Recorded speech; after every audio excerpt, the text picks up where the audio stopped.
What's up, guys? This is my deep dive of my 3 bold takes for this fantasy season. Obviously for Dynasty, take it for what it's worth. It still holds some value there. If you checked out the Instagram or TikTok, I'm sure you saw the preview of who we're talking about today. But I'll start off with my boldest take, DeAndre Swift. I think fantasy owners are going to be kind of disappointed in what he produces this season. Like I said in the video, going off his ADP, I think people are expecting him to have a great year this year, better than years previous.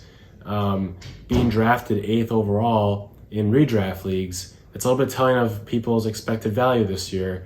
And in Dynasty, he's drafted number 6, which I can understand a little bit more because it's Dynasty, you're playing the long game.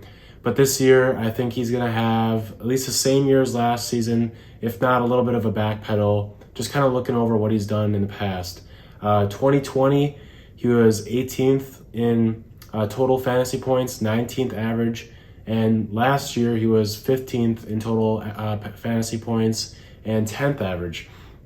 So obviously his average, points per game obviously went up last year. But again, that's a little bit telling to his reliability as, staying on the field. Last year he missed 4 games, the year before he missed 3. So he's yet to put up a really good solid season for me. I mean, if a back misses a game or 2, I'm okay with that, but missing 3 to 4, you're getting into like a quarter of the season range right there. Especially if he can't make it towards the end of the year where you need him the most in playoff games. DeAndre Swift is one of those guys I'm concerned if he can handle a full season. And with the Lions, I'm not really sure that they're a team that's going to be performing this year to the point where they're going to risk rushing DeAndre Swift back late in the season, because I don't think they're winning that many games this year. With injury concerns, I'm a little bit worried this year for fantasy. Just that reliability isn't quite there for me with the 8th overall pick. Also considering that he hasn't cracked the top 10 in total fantasy points, that's a little bit concerning to me too. And then you take a deeper dive, you look into it. He's primarily more of a PPR back in the sense that he relies on receptions for his points. Looking into that, he was 20th in yards per catch. I think it was more than 1.5 receptions per game, 1.8 maybe. 20th in yards per catch, which you'd think DeAndre Swift, knowing his reputation, would be dominating that category, being top 5.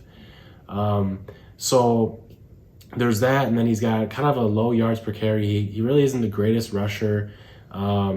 We see that as the Lions really don't trust him as much to be doing that. He's getting around 150 attempts per year on the ground. So that's all concerning for me as the 8th overall pick. I think there's other players you could take a little bit later that would provide you similar value as far as season production, and you're getting them later on in drafts.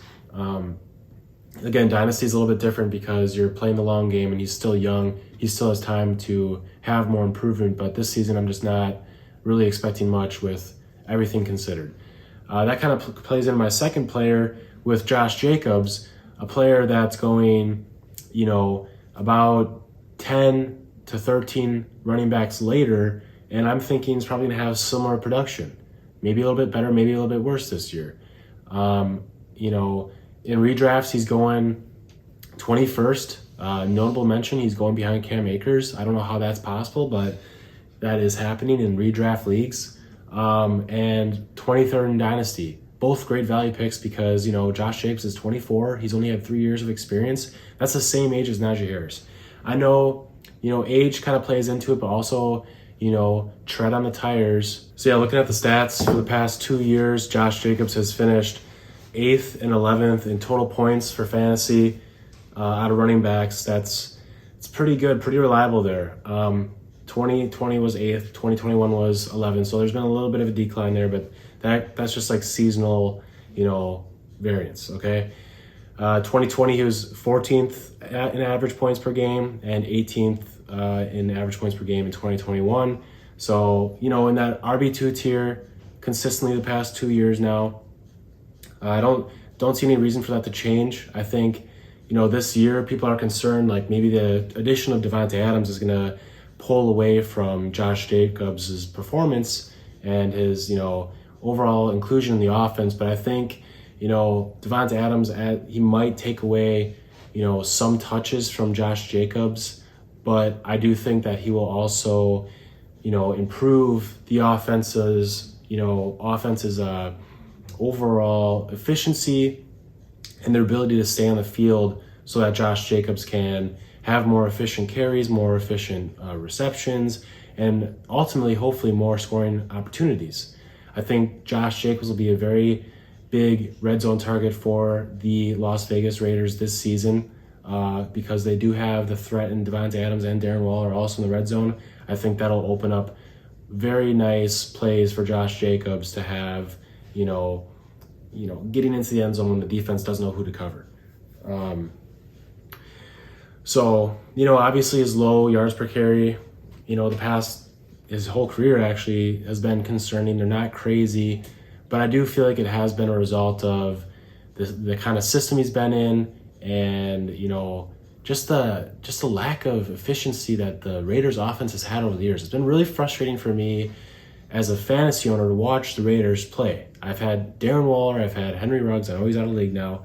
I've had Josh Jacobs his whole career, and watching them play on Sundays, on red zone, it is so frustrating to see them pan over to the Raiders offense and they go 3 and out almost every dang possession.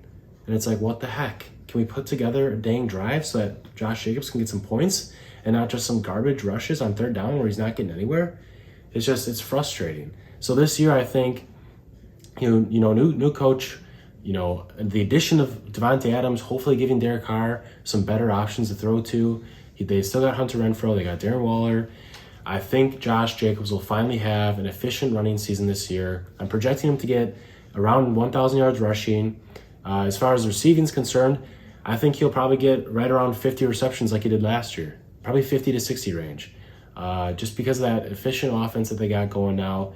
50 receptions in a season isn't too egregious. So Josh Jacobs this year, when he's going RB21 in redrafts, and he could potentially be at the end of the year, an RB 12 to 8, we're talking great value there, guys. Especially in Dynasty, I think his future outlooking value is going down, but he's coming up on his contract year. I think he's going to have to prove that he's worth an extension in Las Vegas or worth being on a team elsewhere. I think he is, very capable of being a starting running back in the league still. And then our other bold take is Lamar Jackson. Lamar Jackson, this is tough because he's such a talented player, yet in the past couple seasons, it's like his passing game has been slowly disappearing. It's kind of scary to see, especially from a touchdown perspective. If you're in a 6 points per passing touchdown league, Lamar Jackson is looking a little bit scary because last year he didn't even break 20 touchdowns passing, which is sad. He had threats to do it. This year he's going quarterback 4 in redraft. He's going quarterback 6 in Dynasty. I can understand both. I think quarterback 4 is a little bit aggressive in redraft, but I still think it's kind of worth it. I think a lot of your league mates are kind of feeling down on him, so I don't think he will be continuing to go quarterback 4 in redraft even. But if you're in a 4 points per passing touchdown league, I think 4 is right on, just considering his rushing capabilities. Obviously, he's going to have to score on the ground to make up for the lack of passing touchdowns. But this guy has been close to 1,000 yards rushing every season, whether that's a little bit above, a little bit below.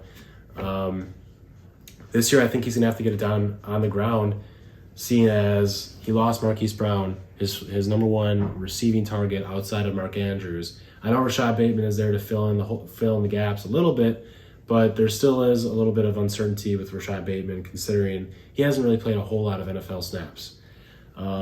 So last year, just to recap, Lamar Jackson was quarterback 15, 11th in average, and 2020 he was quarterback 10, 12th in average, so right around the same spot in averages. I know the season prior to that he was number one quarterback in the league. I think this year he could return to that. If he's healthy, if he's on the field, if he's running the ball a lot and getting into the end zone on the ground, I'm projecting him to be a top 5 quarterback finishing this year for total points and a top 3 quarterback in average points. So look out for Lamar Jackson. This one is a little bit more of like a pay for what you get. It's not a lot of bang for your buck. It's not overpaying for something that, you know, you're not going to be getting the full value for. I think this list kind of went for overpaying, bang for buck. Now Lamar Jackson, you're getting what you're paying for, most likely. So bold take, Lamar Jackson, top 5 finish this year for quarterbacks. If you guys haven't already, check out our other videos on YouTube. We have some other bold takes on there. We have some IDP videos, some buy-sell video, our top 150 video. That was a big video. Got a lot of content going out on Instagram and TikTok, more so than on YouTube. We got some more like daily quick takes. Really good for you guys, I'd say, to get involved in, because these are really quick, easy, accessible videos that give you really good insider, information in such a small amount of time. I've been liking posting those myself because, it's quick takes. This video is still a quicker video, but, a little bit more in depth for you guys. If you're checking out our Instagram, TikTok videos, and you're like, I want to know more about that. Come in, tune into these types of videos where we'll give you more of our reasoning behind our thoughts. Cover 3 Media, we got you guys covered. As always, we're winning championships this year, guys. That is always the goal.